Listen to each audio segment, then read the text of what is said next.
இனிய காலை வணக்கம் அன்புக்குரிய மாணவர்களே. இன்றைக்கி ஒரு அற்புதமான குறள் பார்க்கலாம். இன்னா செய்தார்க்கும் இனியவே செய்யாக்கால் என்ன பயத்ததோ சால்பு.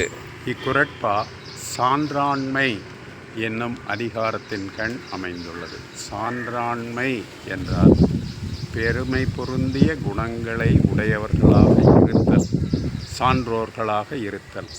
கல்வி, அறிவு, ஒழுக்கம், இரக்கம், கருணை இவற்றை உடையவர்களாக இருப்பவர்கள்தான் சான்றோர்கள்.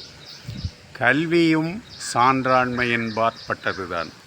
கல்வி உடையவர்கள் எந்த உயிர்க்கும் தீங்கு செய்ய வேண்டும் என்று நினைக்கவே மாட்டார்கள். எனவே கல்வியின் பயன் அறிவு, அறிவின் பயன் ஒழுக்கம் இவற்றை உடையவர்கள்தான் சான்றாண்மை குணங்கள் பொருந்தியவர்கள். இத்தகைய சான்றோர்கள் தனக்கு ஒருவர் மிகுந்த துன்பத்தை கொடுத்தாலும் மனித இயல்பாகிய அவருக்கும் நாம் துன்பம் செய்ய வேண்டும் என்கின்ற தவறான எண்ணத்தில் ஆட்பட்டு விடாமல் சான்றாண்மை குணம் பொருந்தியவர்கள் அவர்களுக்கும் நன்மையையே செய்வார்கள்.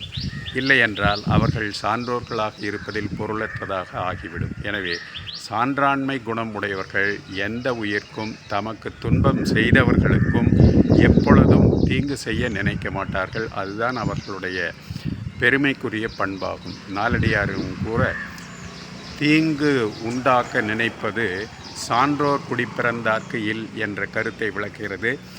அதே போல பாரதியாரும் எந்த உயிர்க்கும் நாம் துன்பம் செய்யக்கூடாது என்பதை வலியுறுத்தும் போது எல்லா உயிரும் இன்புற்றிருக்க நினைப்பது அல்லாமல் வேறொன்றறியேன் பராபரமே என்று கூறுகின்றார். எனவே எந்த உயிர்க்கும் தீங்கு செய்யாமல் நல்ல குணங்களை உடையவர்களாக இருந்து நாடு நலம் பெற வாழ்வோமாக.